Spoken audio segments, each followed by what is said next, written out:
Good question. We've been very lucky.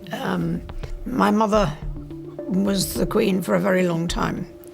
And although you kind of know that this might happen, you don't really think about it very much. Not least of all because the monarchy is about continuity. But I think for my brother, this is something he's been waiting for.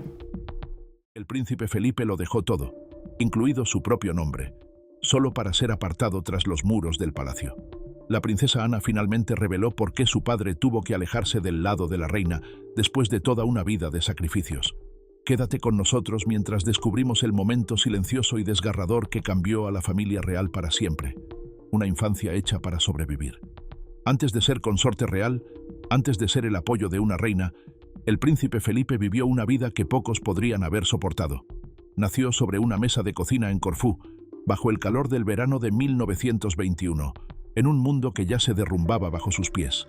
Su padre, el príncipe Andrés de Grecia y Dinamarca, enfrentaba el exilio y la deshonra. Su madre, la princesa Alicia de Battenberg, luchaba con sus propios problemas, cayendo en el silencio y las sombras que marcaron la infancia de Felipe. Pero los golpes que moldearán su destino apenas comenzaban. La familia huyó, primero de Grecia, luego de su propio hogar. Se refugiaron en casas prestadas en los suburbios de París, viviendo de la bondad de otros y de títulos que ya no significaban mucho. Felipe iba a la escuela, sonreía para las fotos y ocultaba las heridas de una infancia que nunca encontraba estabilidad. Las direcciones cambian tanto como las estaciones. A veces, era el cuarto de invitados polvoriento de una tía. Otras veces, un desván frío de algún amigo. Felipe aprendió a no esperar estabilidad y, de algún modo, también a no lamentarse. Cuando tenía 10 años, sus hermanas ya se habían casado con príncipes alemanes y habían desaparecido en otro mundo. Su madre estaba internada en un asilo. Su padre se había ido a Montecarlo persiguiendo mesas de juego y olvidándose del niño que dejaba atrás. Felipe entendió desde pequeño el precio de sobrevivir. Se mudaba de una casa a otra, de un familiar a otro, hablando idiomas que no eran del todo suyos, confiando en adultos que no sabían muy bien qué hacer con él. Su maleta siempre estaba medio hecha. Sus despedidas siempre eran silenciosas. Para cuando llegó al colegio Gordonstoun en Escocia, fundado por un refugiado judío alemán que huía de los nazis, ya había construido una armadura que nadie podía ver. Gordonstoun no era un lugar amable. Era frío, duro y exigente. Los alumnos se levantaban al amanecer, corrían descalzos sobre campos helados y vivían sin comodidades. Primero se les enseñaba a resistir, luego a disfrutar. Para Felipe, eso fue una salvación. La estructura, la disciplina y el propósito eran cosas reales a las que podía aferrarse. No los padres, no las promesas, no la compasión pasajera de la aristocracia. Necesitaba algo sólido. Los años lo endurecieron. El niño que buscaba cariño aprendió a valorar la dureza. Navegaba en medio de tormentas sin pestañear. Escalaba acantilados helados con los dedos sangrando. Boxeaba hasta que se le rompían los nudillos. Cada cicatriz era una lección. Cada derrota era prueba de que podía soportar algo peor. Cada noche superada era una pequeña victoria secreta que nadie veía. Y cuando conoció a la princesa Isabel en el Royal Naval College de Dartmouth, no era un príncipe de cuento de hadas. Era un sobreviviente, un joven que había aprendido a estar solo y a seguir sonriendo mientras lo hacía. Sus ojos guardaban tormentas. Su sonrisa guardaba acero. Isabel tenía 13 años. Él tenía 18 años. Ella vio la luz en él. Él vio el futuro en ella. No de inmediato, no por completo. Pero algo empezó. Algo pequeño pero irrompible. Algo que cruzaría continentes, guerras y el peso de 1000 años de monarquía. Cuando el mundo cayó en la Segunda Guerra Mundial, Felipe estaba listo. Luchó por Gran Bretaña, no por Grecia. Sirvió con honor en la Marina Real, navegando en aguas oscuras y viendo morir a sus amigos bajo las balas y las tormentas. Ascendió en los rangos no por su nombre, sino por su capacidad. Ganó cada galón, cada saludo, a base de esfuerzo. Cuando llegó la paz, el mundo estaba roto. Ciudades reducidas a escombros, naciones que apenas respiraban. Y en medio de esos restos, Felipe volvió a encontrar a Isabel.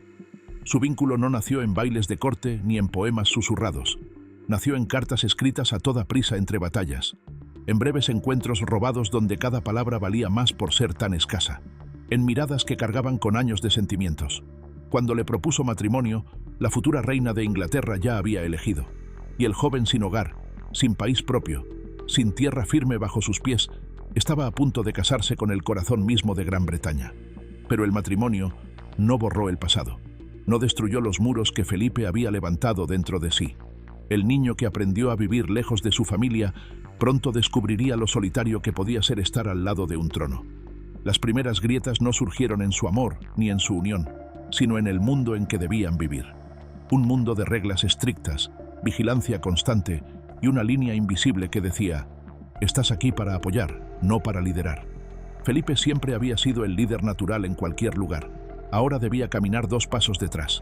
Sus instintos se rebelaron, su orgullo se irritaba, pero sonreía, se inclinaba, aguantaba. Renunció a sus títulos griegos y daneses. Se convirtió en Felipe Mountbatten. Sonreía para las cámaras, saludaba a la gente, representaba su papel. Pero por dentro, la batalla seguía. No había sido creado para ser un mero acompañante. Había sobrevivido demasiado, perdido demasiado, luchado demasiado. Y poco a poco, el precio comenzó a notarse. Aún así, durante años, aguantó. Deber, servicio, lealtad. Para Felipe, no eran palabras vacías, eran habilidades para sobrevivir. Eran escudos contra la soledad que la vida real afilaba como cuchillos. Detrás de cada ceremonia, detrás de cada aparición pública impecable, había un hombre soportando una tormenta que nadie más veía. Pero incluso la armadura más fuerte se desgasta. Incluso el sobreviviente más duro tiene su límite. Las primeras grietas reales no surgieron en los tabloides ni en los rumores. Aparecieron en noches largas y silenciosas, en la presión constante por representar, por comportarse, por ser un rol en lugar de ser un hombre. El exiliado que había encontrado un hogar empezó a sentirse prisionero dentro de él. El palacio se convirtió en otra forma de exilio, tal vez dorado, pero exilió al fin. Necesitaba aire, espacio, un lugar donde pudiera respirar sin ser observado, un lugar donde pudiera recordar quién había sido antes de las cámaras, antes de los títulos, antes de que la historia le pusiera su peso frío sobre los hombros. Y cuando llegó el momento, cuando se planteó en silencio, detrás de los muros del palacio, la posibilidad de dar un paso atrás y buscar otro tipo de vida, Felipe dijo que sí. No fue una huida, no fue abandono, fue supervivencia. Y con eso comenzó un cambio silencioso que ya no se detendría. 2 mundos, una corona. El matrimonio real se construyó sobre 2 corazones muy diferentes que tiraban en la misma dirección. Isabel era estable, medida, arraigada a la tradición. Felipe era inquieto, con los bordes afilados, hecho para moverse. Durante un tiempo lograron unir sus mundos. Cenas de estado, discursos, giras que cruzan continentes, sonrisas congeladas mientras las cámaras disparaban como metralla. Pero el precio empezaba a aumentar. Al principio fueron pequeños sacrificios, pequeñas humillaciones que se acumulan con los años. La carrera naval de Felipe desapareció. Sus ambiciones, reducidas para encajar en una corona que nunca sería suya. Incluso el apellido que llevaba, Mountbatten, fue dejado de lado para preservar la vieja dinastía de Windsor. En un mundo obsesionado con la sangre y la imagen, el pasado de Felipe fue limpiado, renombrado y enterrado bajo el peso de la tradición. Él nunca se quejó, no en público, no en voz alta, no era su manera. Pero quienes más lo conocían, especialmente Ana, veían el precio que estaba pagando. Se mantenía ocupado, extremadamente ocupado. Creaba proyectos, patrocina organizaciones, impulsaba programas, organizaba competencias para jóvenes, modernizar viejas costumbres reales con cambios prácticos y directos. Se volcaba en causas como si intentara escapar de algo dentro de sí mismo. Necesitaba un propósito, y cuando no lo encontraba de forma natural, lo construía con sus propias manos. Pero no importaba cuántos discursos diera o premios entregara, una verdad no dicha pesaba sobre él. Era un hombre atrapado en un rol demasiado pequeño para él. Dentro de los muros del palacio, la tensión era tan espesa que se ahogaba. Felipe se irritaba bajo los protocolos interminables, las alfombras rojas, las apariciones cuidadosamente coreografiadas, las conversaciones corteses con desconocidos que se inclinaban pero que nunca lo veían de verdad. Se esperaba que llevara una máscara cada día, y algunos días esa máscara pesaba más que otros. Y la reina, cumplidora, cuidadosa, medida, también cargaba su propio peso. Lo amaba, pero también amaba la corona. Y había días en que esos 2 amores chocaban de maneras que ninguno de los 2 podía arreglar. El deber y el amor no siempre caminan de la mano. Ana lo vio desde temprano, mucho antes de que el mundo hablara de grietas y escándalos. Veía los momentos en que su padre se quedaba callado durante la cena, mirando más allá de las lámparas de cristal, como si su mente estuviera en otro lugar. Veía cómo su madre le tocaba la mano bajo la mesa, una disculpa silenciosa por una vida que ninguno de los dos podía cambiar. Veía los muros invisibles que el deber levantaba entre ellos. No se trataba de peleas, no se trataba de traiciones, se trataba de sacrificios. Felipe había renunciado a su apellido, a su país, a su carrera, incluso a los apellidos de sus hijos, y a cambio le habían dado una vida bajo el vidrio. Así que buscó sus propias vías de escape. Carreras de carruajes por caminos embarrados en Windsor, pintar paisajes salvajes que nadie compraba, largos paseos solitarios por los terrenos de Balmoral, donde el viento escocés podía desnudar a un hombre hasta sus huesos y volverlo a construir. Construyó su propio mundo dentro de la jaula dorada, creando pequeños rincones de libertad donde podía. Pero no era suficiente. Cuando llegó a finales de sus 80 años, la maquinaria de la vida real lo había desgastado hasta los huesos. Los compromisos públicos se volvieron maratones. Las alertas médicas se volvieron habituales. La interminable fila de eventos oficiales se convirtió en una mancha gris. La chispa brillante que alguna vez lo hizo el hombre más animado de la sala empezó a apagarse. Y a lo largo de todo eso, el hombre que había bailado, reído y vivido con tanta fuerza, se volvió más callado, más pequeño, más introspectivo. Ana lo entendió. Más que nadie lo entendió. Ella heredó su voluntad de hierro, su terquedad, su feroz necesidad de independencia. Sabía que si no se alejaba pronto, el hombre detrás de los títulos desaparecería por completo. Temía que, si seguía sometiéndose al desgaste constante de la vida real, no quedaría nada del padre al que había amado tan intensamente de niña. La reina también lo sabía. La mujer que había dedicado su vida al deber veía el precio que estaba pagando el hombre al que amaba desde hacía décadas, guerras y continentes. Ella lo conocía mejor que nadie y sabía que él necesitaba algo que la vida real jamás podría darle, un poco de espacio para volver a ser humano. Así que, sin espectáculos, sin declaraciones públicas, tomaron una decisión. Felipe dejaría Londres atrás, no por enojo, no por resentimiento, sino por necesidad. Se retiraría a Wood Farm, una tranquila casita en la finca de Sandringham, sin guardias marchando afuera, sin cortesanos susurrando tras puertas cerradas, sin cuerdas de terciopelo ni ceremonias interminables. Solo espacio, silencio, un lugar donde pudiera ser simplemente el príncipe Felipe otra vez. No el duque de Edimburgo, no el consorte de la reina, solo Felipe. No fue una separación de corazones, fue una separación de la maquinaria que había devorado décadas de sus vidas. Ana luego dijo que fue uno de los regalos más bondadosos que sus padres se dieron el uno al otro. Libertad, envuelta en comprensión. Un amor lo suficientemente fuerte como para soltar cuando aferrarse solo traería más dolor. El público, por supuesto, no entendió. Volaron los rumores. Las historias crecen como maleza. Decían que Felipe se había cansado de la vida real. Quería su propio espacio, que se había mudado. Se equivocaban completamente. Felipe no dejó a la reina. Simplemente se apartó del resplandor, de la presión, del ruido constante. Eligió, al fin, vivir los últimos capítulos de su vida bajo sus propios términos. En Wood Farm encontró una paz que se le había escapado durante décadas. Pintaba. Leía libros que no tenían nada que ver con la política o el poder. Cuidaba su propio terreno, cocinaba sus propias comidas, limpiaba sus propios espacios. Vivía de manera simple, orgullosa y privada. Por primera vez desde su niñez, volvió a ser simplemente un hombre. La reina lo visitaba a menudo. Visitas silenciosas, sin trompetas ni alardes. Compartían comidas, paseos y conversaciones tranquilas al atardecer. Su amor no disminuyó con la distancia. Se profundizó. Maduró, se sostuvo con menos palabras y más miradas.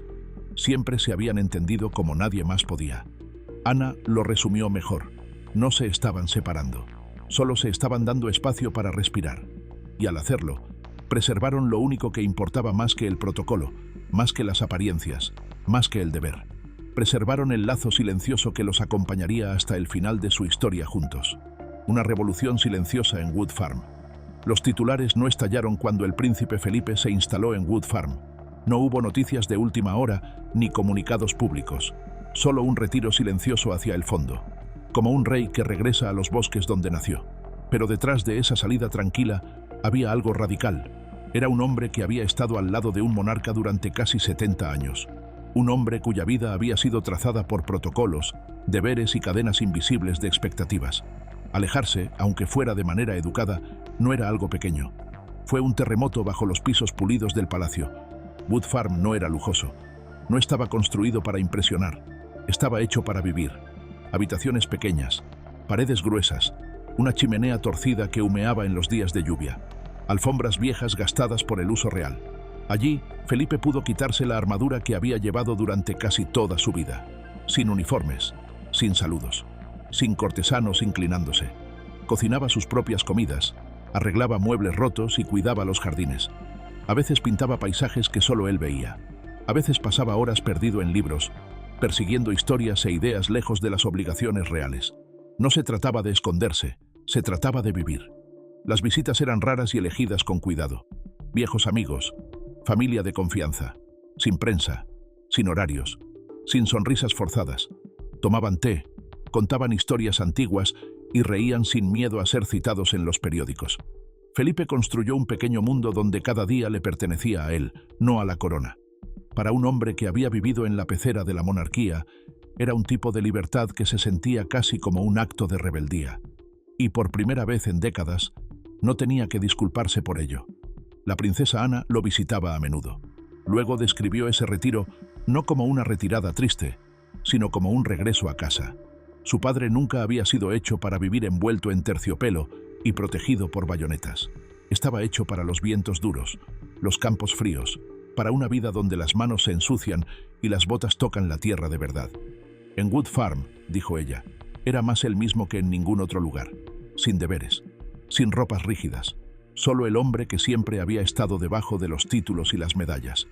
Claro que aún había ceremonias, ocasiones en las que Felipe era llamado de nuevo a la vida pública, bodas reales, cumpleaños especiales, conmemoraciones de viejas batallas y viejos amigos.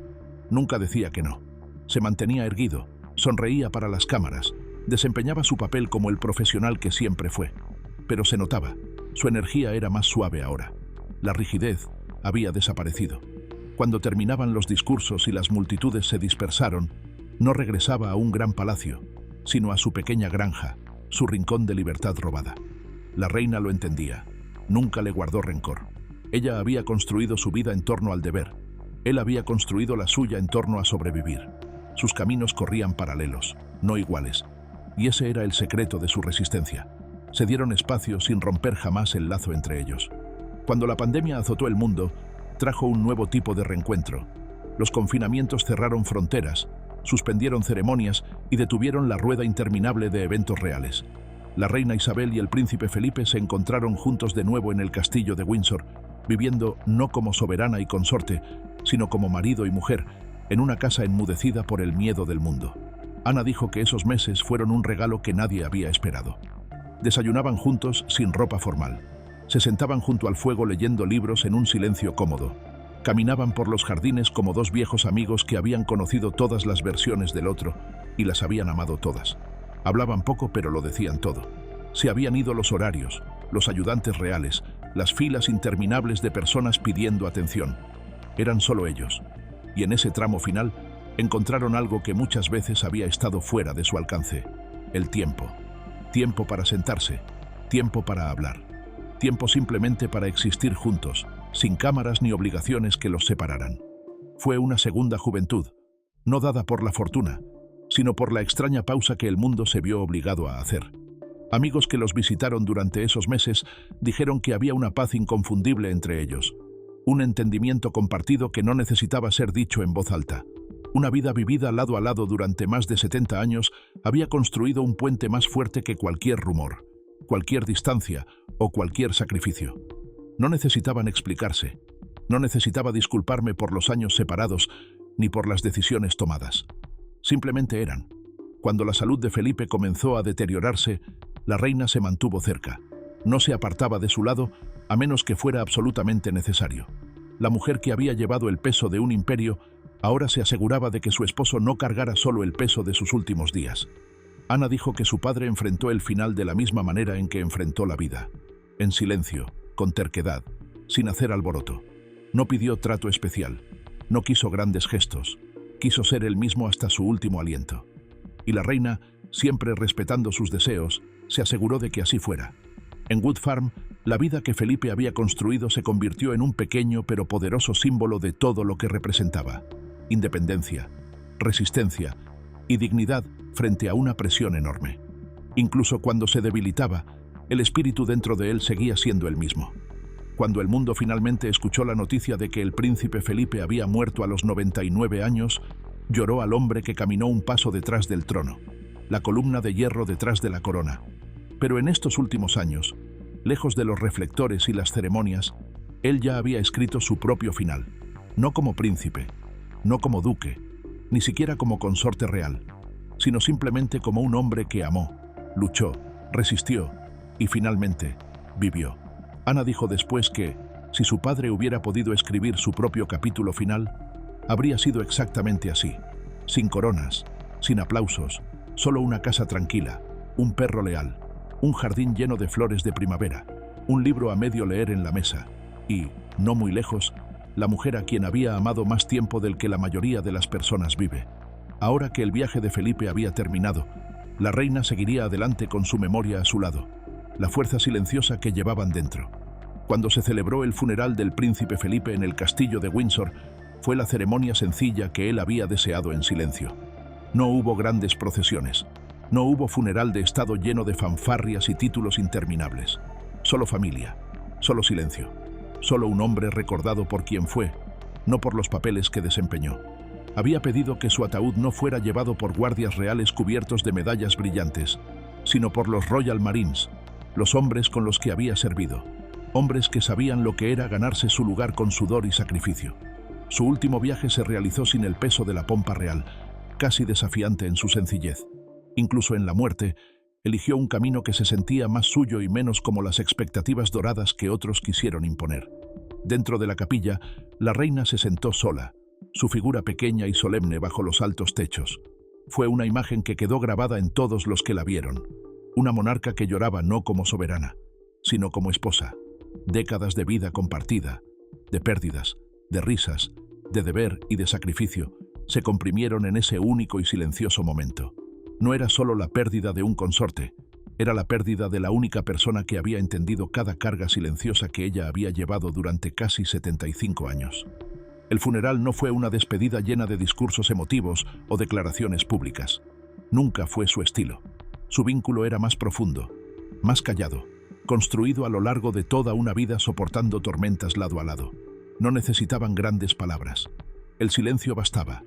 En los días siguientes, llegaron homenajes de todo el mundo. Jefes de Estado, otros miembros de la realeza y miles de ciudadanos enviaron sus condolencias. Hablaron del ingenio agudo de Felipe, de su lealtad de hierro, de su inquebrantable sentido del deber. Pero los que mejor lo conocieron hablaron del hombre que estaba detrás de los títulos, el hombre que podía arreglar un motor averiado con sus propias manos, el hombre que pintaba acuarelas por las mañanas y contaba chistes tan secos que podían partir una piedra. Ana habló con cuidado cuando se dirigió al público. No dio grandes elogios. En cambio, describió a su padre con el afecto firme de quien lo entendía más allá de la imagen pública. Fue, dijo, un ancla. No siempre fácil, ni siempre blando, pero firme y verdadero cuando más importaba. La familia real, que suele ser reservada, dejó ver pequeñas muestras del dolor que los envolvía. Carlos habló de cuánto extrañaba la voz de su padre, sus consejos, su risa. Eduardo recordó las lecciones de perseverancia que Felipe transmitió sin necesidad de discursos. Incluso Andrés, a menudo criticado, habló con emoción de la inmensa ausencia que dejó su padre. Pero fue Ana quien pareció captar el cuadro completo. Entendió que la vida de Felipe nunca le perteneció del todo. Desde que fue exiliado siendo niño hasta el día en que se casó con la familia más vigilada del mundo, vivió para otros. Sus sacrificios fueron hechos en silencio, de forma deliberada, sin esperar elogios. Y ahora, con su muerte, el verdadero peso de esos sacrificios quedó al descubierto. En Wood Farm, las habitaciones que dejó atrás permanecían casi intactas. Su sillón favorito junto al fuego. Sus libros están alineados cuidadosamente. Un par de botas embarradas junto a la puerta trasera. La simplicidad de todo aquello decía más que cualquier decreto real. Era una vida despojada de artificios, reducida a lo esencial: amor, lealtad y una paz ganada con esfuerzo. La reina volvió a sus deberes con la misma gracia estoica que había definido su reinado. Pero quienes la conocían notaron el cambio. Un silencio más profundo, un cansancio en los bordes.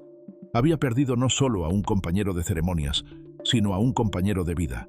El único que podía bromear con ella, desafiarla y pararse a su lado sin temer. Su vínculo nunca se basó en grandes gestos románticos. Se forjó en miradas compartidas, en pequeños actos de bondad, en resistir interminables tormentas sin perderse de vista. Fue un amor que sobrevivió guerras, escándalos, pérdidas personales y el paso implacable del tiempo. Y fue un amor que entendió que, a veces, el mayor acto de amor es dejar que la persona amada respire libremente. Ana luego compartió que, en los últimos años de su vida, su padre encontró exactamente lo que necesitaba. No aplausos interminables, no reconocimientos constantes, sino la oportunidad de simplemente existir, de ver las estaciones cambiar, de escuchar el viento en los campos, de sentarse junto al fuego sin el peso de la historia sobre sus hombros. Y en esos días tranquilos, encontró una paz que pocos llegan a conocer. Incluso hoy, Wood Farm sigue siendo un monumento silencioso a esa elección, un lugar donde un príncipe volvió a ser un hombre, donde el deber finalmente cedió espacio a la dignidad, donde el ruido del mundo se desvaneció en el susurro de campos abiertos y cielos inmensos. Las lecciones que dejó no están escritas en manifiestos reales ni talladas en mármol. Viven en la forma en que sus hijos hablan de él, en la forma en que la reina sonríe al recordar su terquedad, su humor, su orgullo feroz. Les enseñó que sobrevivir no se trata de aferrarse a los títulos o de perseguir la gloria. Se trata de saber cuándo luchar, cuándo resistir y cuándo dejar ir. Y lo más importante, les mostró que el amor, el verdadero amor, no es una cadena, sino un refugio. Incluso en su despedida final, Felipe e Isabel se mantuvieron fieles a esa idea. Su separación en los últimos años no fue una ruptura, sino un reconocimiento, una comprensión rara de que, a veces, amar a alguien significa darles espacio para vivir libres. La revelación de Ana sobre por qué su padre se retiró no hablaba de escándalos ni de tristeza. Hablaba del amor en su forma más pura y difícil, el tipo de amor que respeta las necesidades del alma más que las exigencias del protocolo. Hablaba de un hombre que sirvió con lealtad, amó profundamente y cuando llegó el momento, eligió vivir en silencio, y de una reina que lo amó lo suficiente como para dejarlo. ¿Qué tal si la verdadera historia detrás de la silenciosa partida del príncipe Felipe no fue sobre dejar a la reina, sino sobre encontrar la única libertad que realmente fue suya? Deja tu opinión en los comentarios, no olvides darle me gusta y suscribirte por más.